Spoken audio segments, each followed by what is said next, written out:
أشهد أن محمدا رسول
أن لا إله إلا الله وحده لا شريك له، وأشهد أن سيدنا محمدًا عبده ورسوله وصفيه وخير خلقه، بلغ الرسالة وأدى الأمانة ونصح الأمة وجاهد في الله حق جهاده حتى أتاه اليقين من ربه. اللهم صل على سيدنا محمد وعلى آله وصحبه وسلم تسليما كثيرا.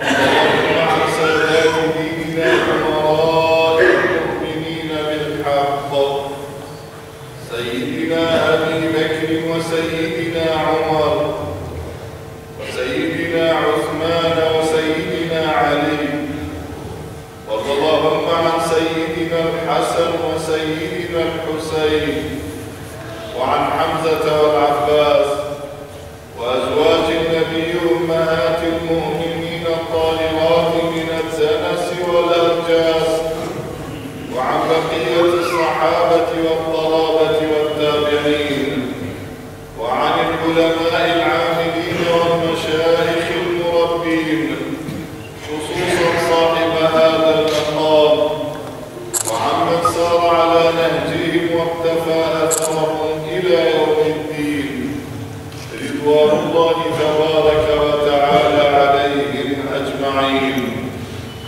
أوصيكم عباد الله وإياي بتقوى الله العظيم ولزوم أوامره وكثرة مخافته، فإن التقوى شعار المؤمنين ودفاع الصالحين، ووصية الله تبارك وتعالى في وفيكم أجمعين أيها المؤمنون. أما بعد عباد الله، روى الإمام البخاري رحمه الله عن سيدنا حذيفة بن اليمان رضي الله تعالى عنه أنه قال: كان الناس يسألون رسول الله صلى الله عليه وسلم عن الخير، وكنت أسأله عن الشر مخافة أن يدركني. قلت: يا رسول الله، كنا في جاهلية فجاءنا الله بهذا الخير، فهل بعد هذا الخير من شر؟ قال: نعم. قلت: وهل بعد ذلك الشر من خير؟ قال: نعم، وفيه دخن. قلت: وما دخن؟ قال: أقوام على أبواب جهنم يدعون إليها، من أجابهم إليها أذفوه فيها. قلت: صفهم لنا يا رسول الله.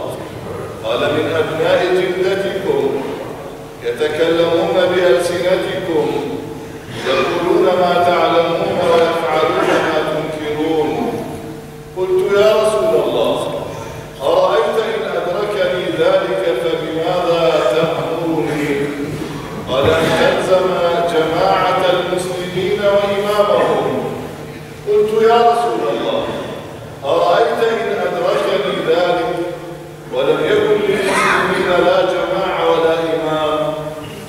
قال صلى الله عليه وسلم: أن تعتزل هذه الفرق كلها، ولو أن تعض على أصل شجرة حتى يدركك الموت وأنت على ذلك.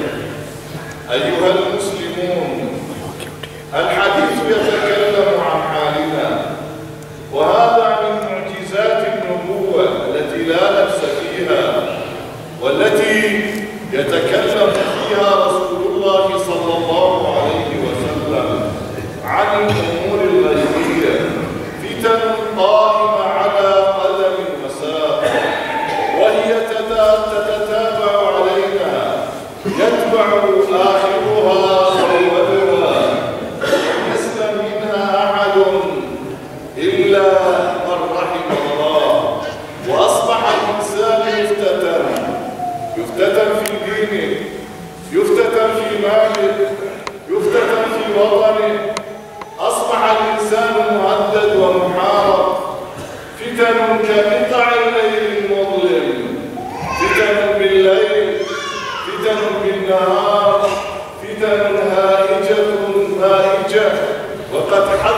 صلى الله عليه وسلم منها.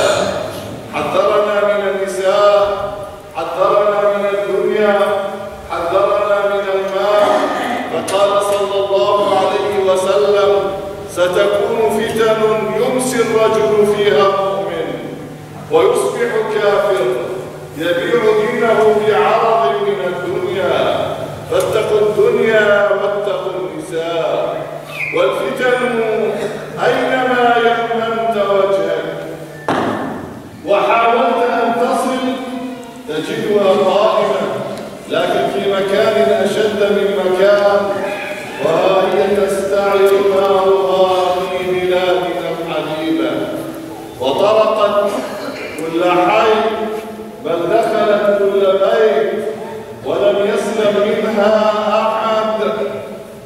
إننا أمام ذلك إذا أردنا أن نتكلم من باب المسؤولية الشرعية لا ندري من أين نبدأ وإلى أين نتوجه وفي أي الأماكن نتوقف. أنبدأ من ديالى وهي تشهد ما تشهد: قتل، تهجير، تفجير للمساجد، والناس في حيرة من أمرهم. أم نتوقف في بغداد الحبيبة وقد عانت فيها المجاميع الإرهابية فسادا، في كل يوم جمع من المفخخات من المفجرات، وهي تأتي على أرواح الأبرياء، وأصبح العراقي يقتل بالسيارات المفخخة، بالأحزمة الناسفة، بالعبوات اللاصقة. في كل يوم يفيق العراقيون على مجازر بشعة تختلط فيها أشلاء الناس بأنقاض البيوت، بحضان السيارات، وتبصر عينه دماء وهي تسيل في الشارع مع المياه. أم نتوجه إلى الأنبار الحبيبة، إلى الأنبار العزيزة، وهي تعيش بين نارين: بين نار القذائف العشوائية التي تطال كل شيء، ونار المجاميع الإرهابية التي عافت في كل شيء. وها هم أهل الأنبار خرجوا هائمين على وجوههم، أغلب العوائل يا ناس تفترش الأرض وتلتحف السماء في هذا الجو البارد. إن عوائل الأنبار تمتحن، والعوائل التي هجرت لم تكن بالعشرات ولا بالمئات ولا بالآلاف، بل بمئات الآلاف، يسكنون إما ضيوف أو في المدارس أو في المساجد أو على قوارع الطرق أو في المخيمات أو في العراء، وكلنا يسمع ويرى. أمام هذه المأساة ماذا نفعل؟ وهي مأساة إنسانية بحق، والفلوجة لا نستطيع أن نقول عنها إلا أنها مدينة منكوبة بامتياز، وأهالي الأنبار يعانون الأمرين. ماذا نفعل؟ إننا عاجزون، لا حول ولا قوة لنا إلا بالله. إن لغة الألسن عاجزة أن تترجم وتفصح عن حقيقة ما يجري، لكن من باب معذرة إلى ربكم ومن باب المسؤولية الشرعية، فإننا نتقدم بمجموعة من النصائح بعد أن نتوجه إلى الله تعالى بالدعاء، عسى أن نساهم في حل مشكلة إذا لم تحتوى ويوضع حد لها ستأتي على الأخضر واليابس. النصيحة الأولى أوجهها إلى الوعاظ، إلى الخطباء أمتي الجمعة، وأقول لنفسي ولكم اسمعوا ماذا يقول جل وعلا: لا خير في كثير من نجواهم إلا من أمر بصدقة أو معروف أو إصلاح بين الناس. اتقوا الله فيما تقولون. بالفتن رسول الله أوصانا قائلا: أمسك عليك لسانك وليسعك بيتك وابكي على خطيئتك، نار مستعرة. اتقوا الله فيما تقولون وحاولوا أن تساهموا في إطفاء النار. أقول إلى المتاجرين بالقضية الأنبائية: ثم قولوا: أما أنكم تنظرون هناك والناس يمتحنون هنا، أقول لكم اتقوا الله وكفاكم متاجرة بدمائنا، فما حل فينا يكفينا. أوصياء على أهل الأنبار، أقول لكم كفاكم متاجرة بقضية الأنبار، فالأنبار أصبحوا لا يثقون بما تقولون، بل أصبحتم لا تعنون شيئا لأهل الأنبار. أهل الأنبار أدرى وأولى بحالهم، فارفعوا وصايتكم عن أهل الأنبار أيا كنتم: سياسيين، مفكرين، إعلاميين. اتركوا الأنبار وشأنهم. إلى أهلنا في الأنبار، إلى شيوخ العشائر، إلى حكومة الأنبار المحلية، أقول لكم يا إخوتنا: ما حك جلدك مثل طفلك، فأنتم أصحاب قضية، فوتوا الفرصة على الآخرين وحلوا قضيتكم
الشهداء في العراق، إلى المعتدلين، إلى المنصفين، إنكم مدعوون اليوم أن تهبوا هبة رجل واحد من أجل احتواء القضية وإيجاد الحلول المناسبة لها، بدلا من سفك الدماء وتدمير الممتلكات، بدلا من أن يستفحل أمرها. وكلنا أمل أن تحل القضية وأن تعاد العوائل المهجرة إلى بيوتها. اللهم يا الله، اللهم يا غوثاء، يا رباه، يا من يجيب المضطر إذا دعاه، ارحم الشهداء وشاف الجرحى وأعن المبتلين وأرجع العوائل المهجرة إلى رحالها. أطفئ نار الفتنة يا الله، أطفئ نار الحرب يا الله، سلمنا يا الله، اجعلنا نعيش بأمن وأمان في ربوع بلادنا يا أرحم الراحمين. أقول قولي هذا وأستغفر الله لي ولكم من سائر المسلمين.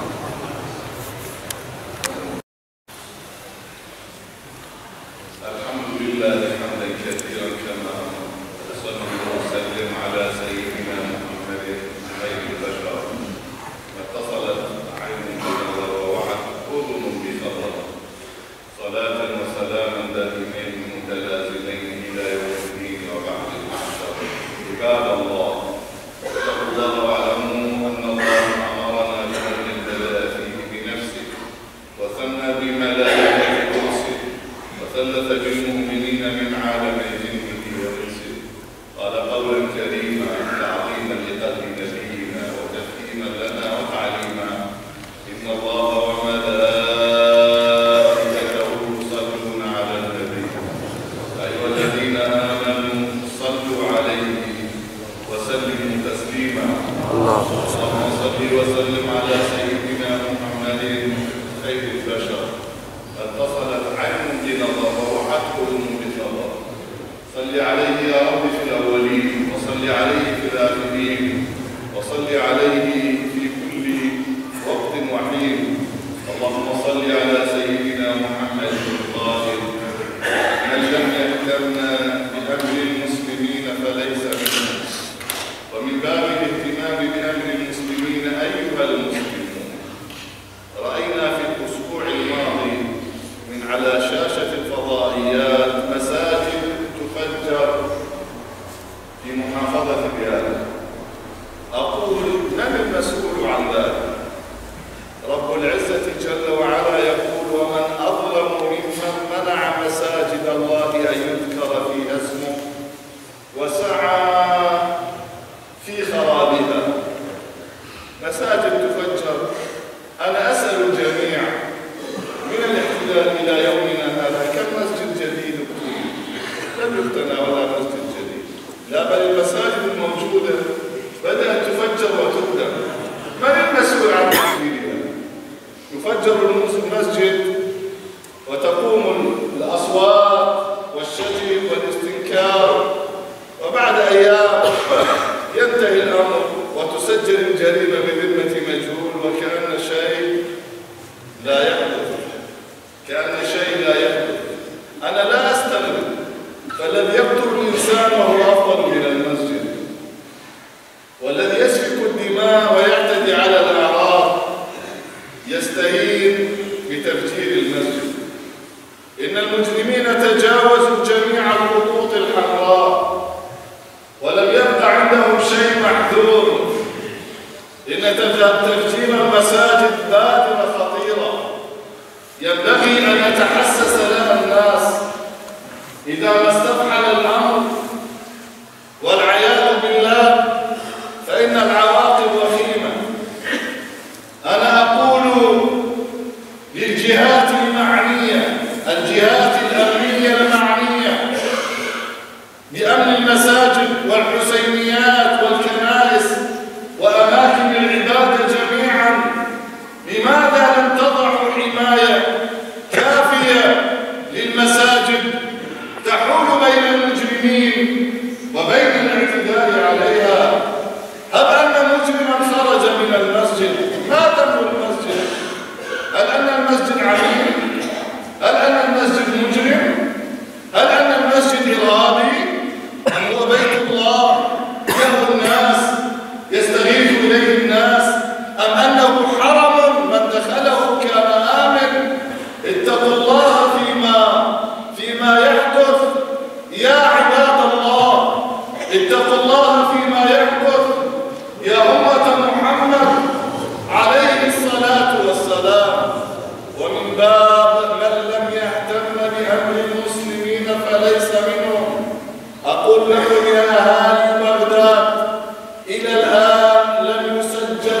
منكم موقف مشهود مسجل لأهلكم في الأنبار وفي الفلوجة، لا على مستوى المجلس المحلي الحكومة المحلية، ولا على مستوى المحافظة، ولا على مستوى الأحياء، ولا على مستوى المساجد.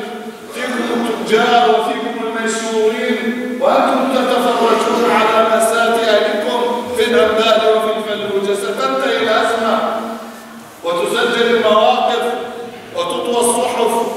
إنني أدعو الجميع أن يساهم كل إنسان بما يستطيع أن يساهم به، أن يروي عائلة، أن يجهزها بالفرش، أن يدفئها من الباب، أن يمد لها يد العون. لا تسكت عن ذلك ولا تقل إن الأمر لا يعنيني، فإنها دعوة للجميع وإخوانكم امتحنون. من المعيش أنني سمعت امرأة في اليوم الماضي وقد خرجت على الشاشة تقول: أنا امرأة مهجرة من الفلوجة وأسكن في حي من أحياء بغداد، وراتبي قد توقف لمدة شهرين إلى الآن، ولا يوجد عندي ما أعين به أطفالي، وقد تركت كل شيء وراء ظهري. أنا أتوجه إلى الحي الذي تسكن فيه هذه المرأة، وأتوجه إليكم يا أهالي بغداد، ومن خلالكم إلى جميع الأحياء. كنا نتمنى أن تبنى صناديقات، أن تفتحوا البيوت، أن تقولوا لأهلكم في الفلوجة وفي الأنبار: تعالوا نخفف عنكم ما حل بكم. لكن للأسف لم يحدث هذا.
المؤمنين والمؤمنات